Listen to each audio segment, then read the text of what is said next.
କୋରାପୁଟ ଜିଲ୍ଲା ଲକ୍ଷ୍ମୀପୁର ବ୍ଲକ ପଞ୍ଚଡ଼ା ପଞ୍ଚାୟତ ସଦର ତଳସାହିର ଅନେକ ଯୁବକ କୁଲିବୃତ୍ତି ମିଳୁନଥିବାରୁ ଜୀବିକା ସନ୍ଧାନରେ ଦାଦନ ଯାଇ କିଛି ଅସୁବିଧାରେ ପଡ଼ିଥିବା ବେଳେ 3 ଜଣଙ୍କ ମୃତ୍ୟୁ ଘଟିଛି।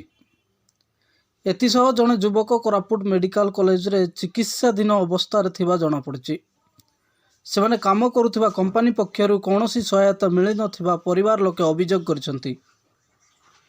ଏହି ଘଟଣା ଅଞ୍ଚଳରେ ଚାଞ୍ଚଲ୍ୟ ଖେଳାଇ ଦେଇଥିବା ବେଳେ ପ୍ରଶାସନ ପାଖରେ କୌଣସି ଖବର ନଥିବା ଜଣାପଡ଼ିଛି। আমার শাশু শ্বশুর ମୋ ଦିଅର ଗୋଟେ ଅଛି ଆମର ଛୋଟ ଛୁଆ ଆହୁରି ଥିଲାବେଳେ ମତେ କିଛି ସାହାଯ୍ୟ ମିଳିଲାନି। ମୁଁ ଏବେ ସାହାଯ୍ୟ ନେଇ କ'ଣ କରିବି ଯାଏ ତା ଫେରି ଆସିବ ନାହିଁ। ଗ୍ରାମ ପଞ୍ଚଡ଼ା ଆମର ଏଠି ପିଲାମାନେ ପ୍ରାୟ ଗୋଟେ 8-10ଟା ପିଲା ଯାଇଥିଲେ ଆନ୍ଧ୍ରାରେ ଆମର ସିଏ ପଥର ଫ୍ୟାକ୍ଟ୍ରିରେ କାମ କରିବାକୁ। ସାର୍ ଏ ଦୁଃଖର ବିଷୟ ଯେତିକି ପିଲାମାନେ ବି ଯାଉଛନ୍ତି ସେଠି ଖାଲି ମାନେ ସିରିୟସ୍ ଅବସ୍ଥାରେ ଫେରିକି ଆସୁଛନ୍ତି। ସେଠି ସେ ଜାଗାରେ କାମ କଲା ଜାଗାରେ ମୋତେ ସିରିୟସ୍ ହେଲେ ସେ କମ୍ପାନୀ ବାଲା କିଛି ବୁଝୁନାହିଁ କି ମେଡ଼ିକାଲରେ ବି ଜଏନ୍ କରୁନାହିଁ। ସେ କ'ଣ କରୁଛି କି ପିଲାମାନେ ଯଦି ସିରିୟସ୍ ହେଇଗଲେ ସିଧା ଘରକୁ ପଠାଉଛନ୍ତି। ପଇସା ପତ୍ର ନ ଦେଇକିରି ବି ବହୁତ ହଇରାଣ ହେଇକିରି ଆସୁଛନ୍ତି। ଆର ବିହିତ କାର୍ଯ୍ୟାନୁଷ୍ଠାନ କରାଯାଉ। ଆମର ଯେତିକି ପିଲା ବି ମରୁଛନ୍ତି 4-5ଟା ପିଲା ମଲେଣି। ବର୍ତ୍ତମାନ 4-5 ଜଣ ପିଲା ସିରିୟସ୍ ଅଛନ୍ତି। ବର୍ତ୍ତମାନ ଗୋଟେ ମେଡ଼ିକାଲ ଅଛି 15 ଦିନ ପିଲା ମେଡ଼ିକାଲରେ ବି ପଡ଼ୁଛି। ତାର ବ୍ୟବସ୍ଥା ବି ଆଜି ପର୍ଯ୍ୟନ୍ତ କରୁନାହିଁ। ଖାଲି ବହୁତ ଅସୁବିଧାର ସମ୍ମୁଖୀନ କରୁଛନ୍ତି। ଆମେ ଜଣେଇନୁ କାହିଁ ମିଛ କଥା କହିବାର ଆମେ ଜଣେଇନୁ ଆଜି ପର୍ଯ୍ୟନ୍ତ। କିନ୍ତୁ ସାର୍ ବହୁତ ଦୁଃଖ ଆହୁରି ସିରିୟସ୍ ଅଛନ୍ତି ସାର୍।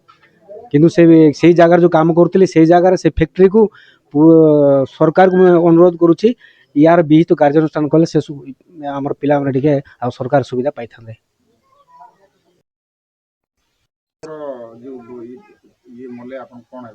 ଆମର ଦାଦାର ପୁଅ ଏବେ କ'ଣ ହେଇଥିଲା ଆଜ୍ଞା? କୋଉଠି ଯାଇଥିଲେ ଆପଣ? ମାନେ ଆପଣ ଯାଇଥିଲେ କି ସେ ଜାଗାକୁ? ହଁ ଯାଇଥିଲି ସେଠି। କ'ଣ କାମ ସେଠି ଷ୍ଟୋନ୍ କମ୍ପାନୀ ପଥର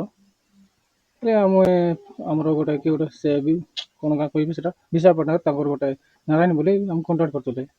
ଯାଉଥିଲୁ ଡାକି ନେଉଥିଲେ ତାଙ୍କ ଆଉ ସେଠି ଯେ ଯାଉଛନ୍ତି ସେଠି ଆଉ ଭଲ ହଉନାହାନ୍ତି।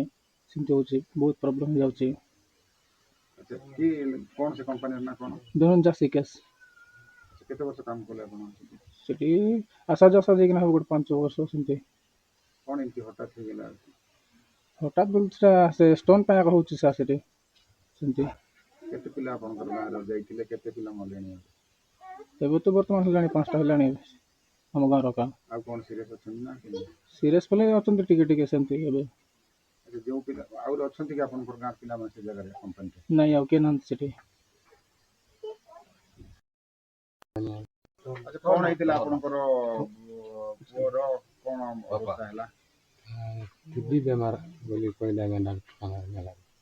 ଆଚ୍ଛା, କୋଉଠି କାମ କରୁଥିଲେ ଆପଣଙ୍କର ପୁଅ? କୋଉ ଜାଗାକୁ ଯାଇଥିଲେ? ଆନ୍ଧ୍ରା ଆଜ୍ଞା ଫ୍ୟାକ୍ଟ୍ରିରେ କାମ କରବାକୁ ଯାଇଥିଲେ। କେତେ ବର୍ଷ କାମ କରୁଥିଲେ? 3 ବର୍ଷ ଥିଲା। କେବେ ଆସିଥିଲେ? କ'ଣ କେମିତି?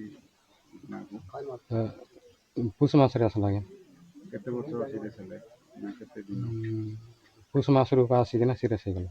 କୋଉ ମେଡ଼ିକାଲ କୋଉଠି କଲ ନା ନାହିଁ? ଲକ୍ଷ୍ମୀପୁର ଆଜ୍ଞା କୋରାପୁଟ ଆଉ ବିକାଶରେ ନେଇଥିଲି ଆଜ୍ଞା। କ'ଣ କହିଲେ?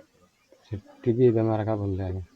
ଆଉ ଔଷଧପତ୍ର ସବୁ ଖାଉଥିଲେ ଆଜ୍ଞା ଗଭର୍ଣ୍ଣମେଣ୍ଟରୁ। ସରକାର ଆପଣମାନଙ୍କୁ କିଛି ଏବେ ବର୍ତ୍ତମାନ ସୁଦ୍ଧା କ'ଣ କଲେଣି କି ନାହିଁ? ନାଇଁ